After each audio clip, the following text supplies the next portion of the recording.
ఒక్కసారి కొమ్మూరి గోల్డ్ కి కాల్ చేయండి. తాకట్లో ఉన్న మీ బంగారాన్ని విడిపించి మార్కెట్ ప్రైస్ కి వాళ్ళు కొనుక్కుని మిగతా డబ్బులు మీకు ఇచ్చేస్తారు. హాయ్, వెల్కమ్ టు మనం టీవీ. మనం టీవీ ఉన్నది మన కోసం. నేను మీ జర్నలిస్ట్ మనోజ్. సో ఇది స్ట్రైట్ ఆఫ్ హార్మోజ్ జలసంధి. ఒక పక్క ఇరాన్ భూభాగం, ఒక పక్క యుఏఈ ఓమన్ భూభాగం. దీని మధ్యలో నుంచి ఏదైతే ఈ గ్యాప్లో నుంచి ఈ షిప్ ఏదైతే కంటైనర్స్ ఉంటాయో, చమురుతో వెళ్ళే కంటైనర్లు ఈ మధ్యలో నుంచి ట్రావెల్ చేయాల్సింది. సో ఈ భూభాగంలో ఈ ఏరియాస్లో ఇక్కడ ఈ చమురు తీసుకెళ్లే నౌకల మీద ఇరాన్ సీమన్స్ దాడి చేస్తుంది. జలాంతర్గాములతో ఈ యొక్క సబ్మెరీన్లు ఉంటాయి కదా, 1000 నుంచి 1500 కిలోస్ ఏవైతే ఉంటాయో ఆ యొక్క క్షిపణులతో ఈ మార్గం మధ్యలో వెళ్ళే షిప్పులపై దాడి చేస్తుంది.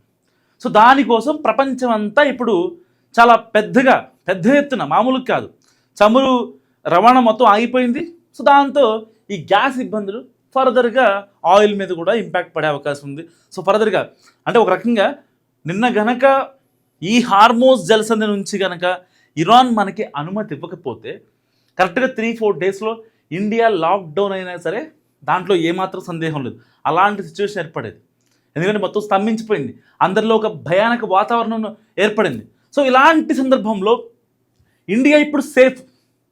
సో ఆ సేఫ్ యాంగిల్ ఇంకొక 3-4 రోజులు, కుదిరితే 1 వీక్, ఎందుకంటే ఈ యొక్క స్ట్రైట్ ఆఫ్ హార్మోజ్ని దాటుకొని మహా అయితే ఒక 15 షిప్పులు మాత్రమే ఆన్ ది వేలో ఉన్నాయి. 2 షిప్పులు మాత్రమే మన బాంబేకి వచ్చాయి. సో బాంబే నుంచి అండ్ ఇంటర్నల్గా రిఫైనరీ అయ్యి దాని నుంచి గ్యాస్ బయటకు వచ్చి రావాలంటే చాలా టైం పడుతుంది. సో దాని గురించి ఏపీ ప్రభుత్వం చాలా కీలక నిర్ణయం తీసుకుంది.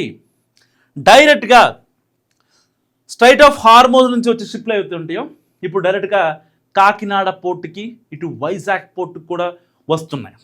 సో దానివల్ల మనం ఇన్స్టెంట్గా రిఫైనరీ చేసుకొని 2 రోజుల్లో ఏదైతే ఏపీకి సంబంధించిన కావాల్సిన కమర్షియల్ గ్యాస్ సిలిండర్ల మొత్తాన్ని, ఆ యొక్క లోటును మనం పూడ్చుకోగలిగిపోతున్నాం. Why? Because AP government. So అన్ని రాష్ట్రాల కంటే ఏపీ గవర్నమెంట్ చాలా యాక్టివ్గా ఉందని చెప్పుకోవాలి. ఇప్పటికే వంటింటి మహాలక్ష్మి పథకం కావచ్చు, లేకపోతే ఫర్దర్గా ఇప్పుడు ప్రతి ఇంట్లో గ్యాస్ బండ ఉంటుంది. సో ఆ గ్యాస్ బండ్లు ఫ్రీగా ఇస్తున్నారు.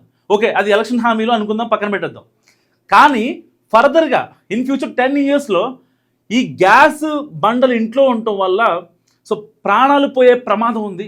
ఎప్పటికప్పుడు సఫికేషన్ అయ్యో, లేకపోతే ఇంకొకటి అయ్యో అని చెప్పి దానికి సంబంధించి ఊరు మొత్తానికి ఒకటే గ్యాస్, అది పైప్ లైన్లో, ప్రతి ఇంటికి పైప్ లైన్. మనం రెస్టారెంట్ మోడల్స్లో ఉంటాయి కదా, సో రెస్టారెంట్ బయట ఒక 4-5 గ్యాస్ బండ్లు పెట్టుకొని ఆ యొక్క పైప్ లైన్ ద్వారా ప్రతి ఒక్క స్టవ్కి కనెక్షన్ ఉంటుంది. సో సేమ్ అదే మాడ్యూల్ని అప్లై చేయబోతున్నారు. ఇలాంటి నేపథ్యంలో ఎట్టి పరిస్థితుల్లో ఏపీ ఇబ్బంది పడుతుంది. ఇటు కమర్షియల్ గ్యాస్ పరంగా కావచ్చు, ఇటు గృహ వినియోగదారులు కావచ్చు, వీళ్ళు ఇబ్బంది పడకుండా ఉండటం కోసం ఏపీ ప్రభుత్వం కీలక నిర్ణయం తీసుకుంది. దానికి సంబంధించి ఈ 2 రోజుల్లో ఏదైతే డిమాండ్ ఉందో ఆ డిమాండ్ని తగ్గించడం కోసం కూడా బాంబే నుంచి ఏపీకి ప్రత్యేకంగా లారీల్లో కొన్ని వేల సిలిండర్లు ఇప్పుడు విజయవాడకు రాబోతున్నాయి.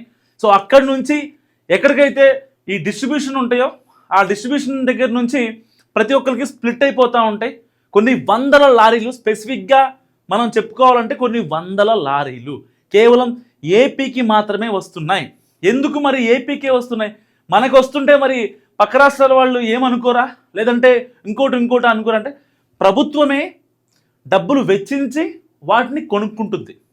ఈ గ్యాప్లో ఏదైతే ఇక్కడ డిస్ట్రిబ్యూటర్లు ఎవరైతే ఉంటారో వాళ్ళు బ్లాక్ మాఫియా క్రియేట్ చేసి ఇటు కమర్షియల్గా కావచ్చు, లేకపోతే గృహ వినియోగదారుల దగ్గర డబ్బులు లాగేసుకుంటున్నారని చెప్పి ఏపీ ప్రభుత్వం స్పెషల్ ఫండ్తో తన డబ్బుతో, ప్రభుత్వ డబ్బు అంటే ప్రజల డబ్బు కదా, ప్రజల కోసం చేస్తుంది కాబట్టి, సో ఏపీ ప్రభుత్వం డైరెక్ట్గా బాంబే డిస్ట్రిబ్యూషన్ కంపెనీ వాళ్ళతో మాట్లాడి ఈ యొక్క గ్యాస్ సిలిండర్ కొరతని ఇప్పుడు క్లియర్ కట్గా చేయబోతుంది.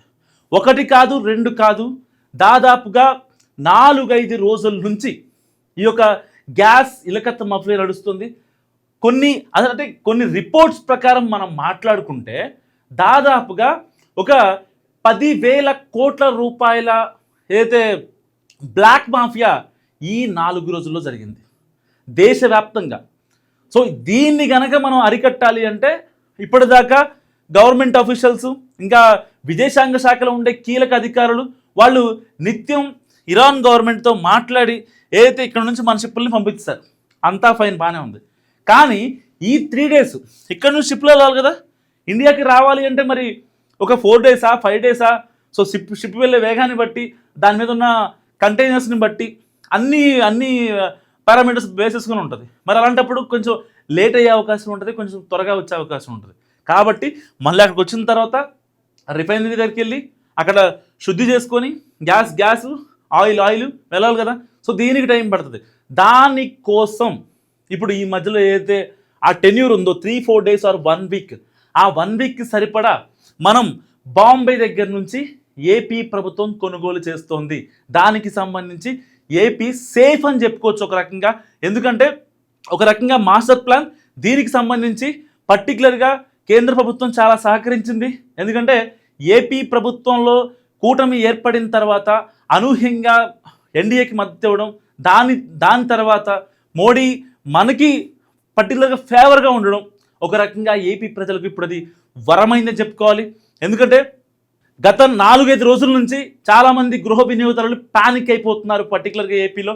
సో మనం ఒకవేళ ఫోన్ చేసినా ఫోన్ కనెక్ట్ అవ్వట్లేదు, డిస్ట్రిబ్యూటర్లు కాల్ చేస్తే గ్యాస్ బుక్ చేస్తున్నాను ఫోన్ చేసినా గ్యాస్ బుక్ అవ్వట్లేదు, ఇటు ఫీల్డ్ ఫోను లేపట్లేదు, ఆన్లైన్లో అవ్వట్లేదు, మాన్యువల్గా అవ్వట్లేదు. సో వాళ్ళలో ఒక ప్యానిక్ వాతావరణం, భయానిక వాతావరణం ఏర్పడింది. సో దానికోసం ప్యానిక్ బుకింగ్స్ అవుతున్నాయి, భయంతో బుక్ చేస్తున్నారు. ఈ భయంతో బుక్ చేసి ఆపాలంటే ఆపలేము. ఒక ఊరు అన్నాక ఒక 100 ఇళ్ళు ఉన్నాయి అనుకోండి, కనీసం 15 మందికి అయితే భయం ఉంటుందిగా. ఇంకొక 4-5 చదువుకున్న వాళ్ళు ఉండి లేదులే మనకు ఇంకో స్పేర్ బండి ఉందిగా అడుగుతారు. కానీ చదువుకోని వాళ్ళు ఎవరైతే ఉంటారో వాళ్ళు ఎవరి మాట వినరు. అంటే చదువుకున్న వాళ్ళు తక్కువ వాళ్ళని కాదు నేను అనేది, బట్ వాళ్ళు సేఫ్టీ గురించి చూస్తారు, పిల్లల గురించి, వాళ్ళ ఇంట్లో పెద్దవాళ్ళు ఉంటారు, ఒకవేళ బండలు లేకపోతే ఎలా, ఇలాంటి వాళ్ళు అన్ని మెంటాలిటీస్ ఉంటాయి. సో వాళ్ళు ఏం చేస్తారు, ఎట్టి పరిస్థితుల్లో నాకు ఇప్పుడు గ్యాస్ కావాల్సిందని కూర్చుంటారు. సో అలాంటి వాళ్ళకి ఏదైతే వాళ్ళు ఫోన్ చేసిన తర్వాత డిస్ట్రిబ్యూటర్లకి బుకింగ్ అవ్వకపోయినా, బుకింగ్ రాకపోయినా ఇబ్బంది పడతారు. కాబట్టి ఇప్పుడు పర్టికులర్గా వాళ్ళ కోసమే బాంబే నుంచి మనకి లారీల్లో సిలిండర్లు, ఇటు కమర్షియల్ సిలిండర్లు కావచ్చు, గృహ వినియోగదారులు యూజ్ చేసే సిలిండర్లు కావచ్చు, అన్ని రకాల సిలిండర్లు on the way to Vijayawada. ఒక రకంగా ఇంత క్లిష్టమైన పరిస్థితిలో ప్రపంచమే ఆశ్చర్యపడేలాగా ఇన్ని అఫీషియల్గా లారీల్లో సిలిండర్లు రావడం నిజంగా శుభపరిణామం. ఏపీ చరిత్రలో ఇది ఒక చారిత్రక ఘట్టం అని చెప్పుకోవాలి. మీరేమనుకుంటున్నారు మస్తు కామెంట్ చేయండి.